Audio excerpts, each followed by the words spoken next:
Hey everybody, welcome once again to another edition of Come Together, right here on WKDW 97.5 Real Community Radio. I'm your host, Pete O'Shea, the Executive Director of the nonprofit Divine Global Recovery right here in the Punta Gorda area. You know all about us. We do disaster relief, especially now all in storm season. Everybody get ready now. Have your storm kits ready. And if you need any help, you know how to reach out to us, 844-99-DIVINE. With me, as always, is my co-host, the lovely and talented, and yes, I am contractually obligated to say that because she is my wife, Shannon Elizabeth Fitzpatrick O'Shea is here with us as well. How are you there, darling? I'm just grand, thank you. It's grand to have I'm you with us. excited about today's guest. Me too, I am. I'm really excited. When we were putting the show together, and I actually came to Joe to pitch it, to the idea of do come together. Like the man I thought of right away that could be the guy who could get it going for us is the guy we've got with us today. And don't you think he's like a hybrid of Richard Dawson from Family Feud and like Oh, really? your favorite cruise director you've ever had? What? Really? Oh no! I think you got a Okay. little blood there, you know. With I'm us. called Ricky Gervais of Punta. Oh, okay, that's a I good one. I get That's that a good one. that Yeah, one. that is a good one. That's a good one. So with us right now is the president of the Punta Gorda Chamber of Commerce, the Ricky Gervais of Punta Gorda. No. To what did you say? Oh, no, Richard. John Wright is here with us. John Good how to are be you? with you. Good I'm to have you with excited us. to be here. We're excited to have Yeah, you with we me, buddy. I seriously mean this to you. We've just spent a lot of time over the years in chambers of commerce. You are definitely the best I've ever seen running a chamber, Absolutely. without a doubt. Okay, the check's in the mail. What? Why do I deserve this prize? Here's what it is. I'll tell you right now, okay? Your personality is fantastic. Up on the mic, you're very funny and personable. You know everybody. You have a great institutional memory of everybody. Yes. And every time we've gone to the chamber event, you've said to me, "Go sit over with that guy and talk to him about this, and tell him you're doing this." You're a connector. I'll call it a galvanizer. That's what you are, my friend. Well, I think I know what you're talking about, and I appreciate those wonderful comments, but I think it's because I'm a linguist. I've got 9-10 languages in my head, and I think it's because from doing that and studying that for so long, it's given me kind of an, what do they call the Sheldon Cooper factor? I have this memory bank that I can remember people, although as I get older, the face is familiar, but the names get mixed up. Which, by the way, again, you just had a birthday. Happy birthday, buddy. John. Getting old. Yeah, but again, this show is called Come Together for a reason. What we're trying to do each week is say, okay, look, if we all sit down together and start to talk and actually come together, we can have solutions that can turn things around.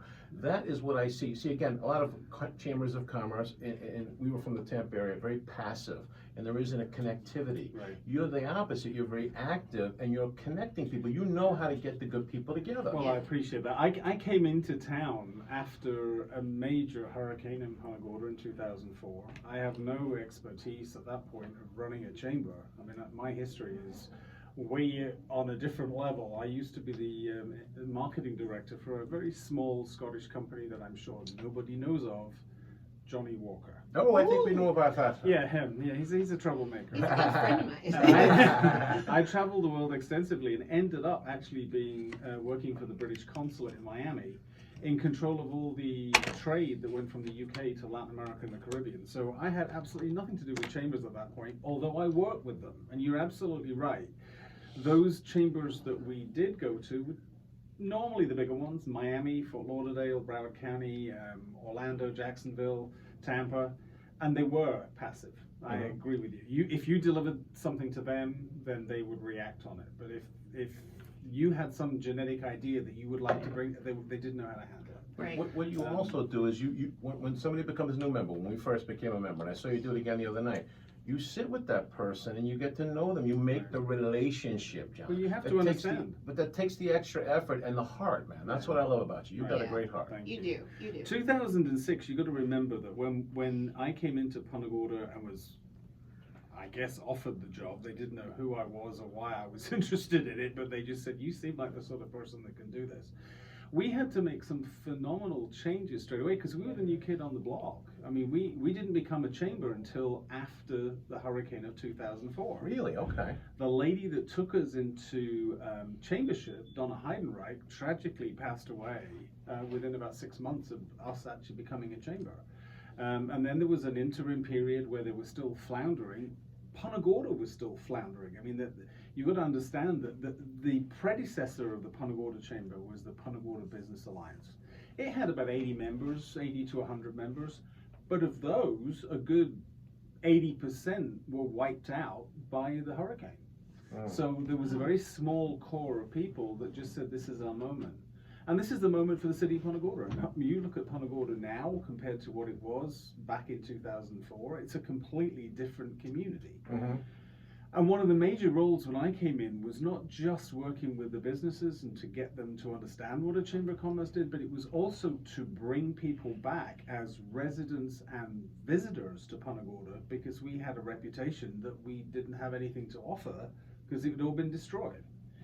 So a lot of our program of work wasn't just chamber related, which we do exceptionally well. We put the fun in networking, that's for sure. No doubt. My philosophy there is, if you're going after a long day hard work and you're going to a chamber function, you've got to enjoy it. Otherwise, what's the point of going?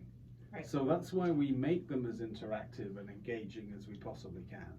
And the same with when you get up at 7 o'clock in the morning. I'm astounded by the amount of people that get up at 7 o'clock in the morning to come and have breakfast with us when we do those breakfast meetings. The after hours tend to be easier because they are after work, they're more relaxed, and there's always a little wine or beer to keep it, keep the spirits flowing. For those that need a bit of Dutch courage, but clearly you don't. You can just do it with water and behave the way you do. But our lunches, I mean, within about 6 months of me being here, we had to change our philosophy on the lunches because we had to find restaurants that could cater to 80 to 100 people at a time. And that's hard, especially when we got our cogs spinning, and all these businesses in downtown are doing way better now than they were doing back in 2004, and certainly after the last couple of years with COVID, it's been an amazing transition. So what we do is different in that we do all of that on one side, but we also do this destination marketing program, which brings new residents and visitors to our community. That's fantastic. And it's not just Punta Gorda. Right. I mean, when the boat of Punta Gorda rises, it helps everybody. Sure. There was the first myth. There's no manual, Pete, that says this is how you run a Chamber of Commerce. There is no manual. You just kind of rely on your instinct, and you rely on a board of directors that's going to give you the power to be able to do what you want to do.